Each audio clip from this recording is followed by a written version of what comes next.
हिंदी भाषा बहुत ही सरल और सहज है यदि हम उसमें होने वाली सामान्य त्रुटियों पर ध्यान दें।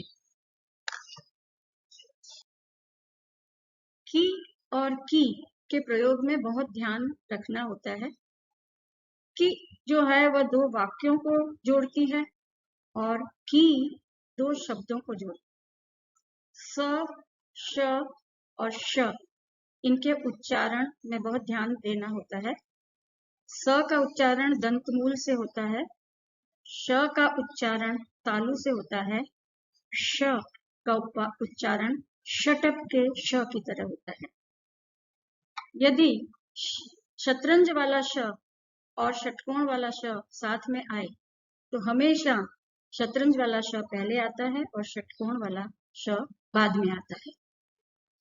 षटकोण वाला श हमेशा ट, ठ और री के साथ अधिकतर आता है। मात्राओं के गलत प्रयोग से कई बार शब्दों के अर्थ बदल जाते हैं।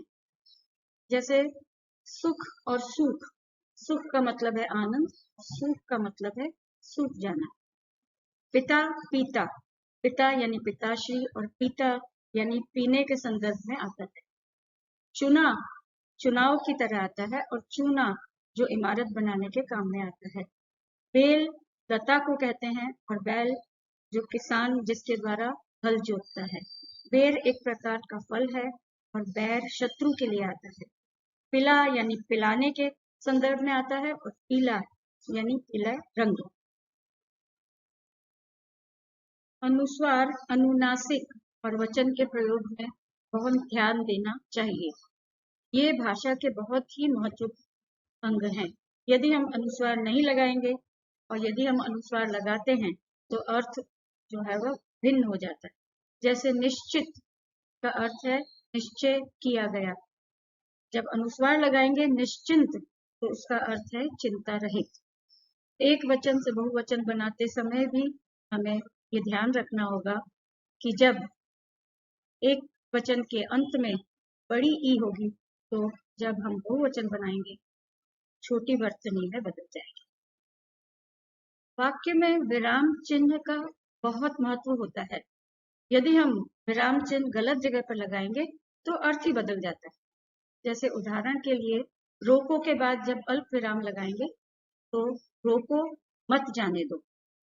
यदि ये अल्प विराम हम मत के पीछे लगाएंगे तो उसका अर्थ ही बदल जाएगा, रोको मत जाने दो।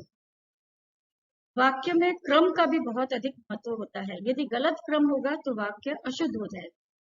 जैसे एक गर्म कप दूध पी लीजिए, यहाँ कप को गर्म बताया गया है, ये अशुद्ध वाक्य है।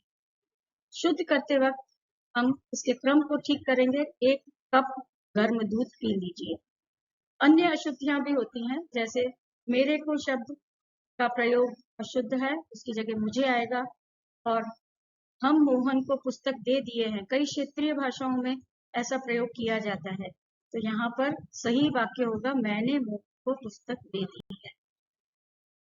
परीक्षा में प्रश्नोत्तर देते समय होने वाली त्रुटियों पर ध्यान देना चाहिए। हमें निर्देश बहुत ही सावधानी पूर्वक पढ़ना चाहिए। परीक्षा में प्रश्नों के उत्तर देते वक्त समयावधि का ध्यान देना चाहिए और अंक भार के अनुसार हमें प्रश्नों का उत्तर देना चाहिए। यदि हम निर्देश ध्यान से नहीं पढ़ेंगे तो कई बार 2 की जगह 3 प्रश्न कर दिए जाएंगे। और यदि समयावधि का ध्यान नहीं देंगे और अंक भार के अनुसार हम कोई प्रश्न बहुत लंबा कर देंगे और कोई प्रश्न छोटा, तो हमारा प्रश्न पत्र पूरा नहीं होगा। प्रश्नों के उत्तर एकदम टू द पॉइंट यानी मुद्दे के अनुसार हो, उसमें पुनरावृत्ति यानी रिपीटिशन न हो। हाँ, अपठित गद्यांश और पद्यांश के उत्तर देते समय हूबहू उसकी कॉपी नहीं करनी है, हमें अपने शब्दों में लिखना है। शब्दार्थ, श्रुति समानार्थी, विपरीतार्थक शब्द तथा संधि और समास में जिनके उत्तर एक शब्द में हो उसमें मात्राएं और वर्तनी की गलतियां न हो, इसका विशेष ध्यान देना चाहिए। क्योंकि उत्तर एक ही शब्द है, अगर एक शब्द गलत हो जाएगा तो पूरे अंक जाते हैं। कठिन शब्दों को लिखकर अभ्यास करें ताकि वर्तनी की गलतियां न हो। शब्दों पर शिरोरेखा खींचना बहुत जरूरी है और हमेशा सुंदर लिखावट पे ध्यान देना चाहिए।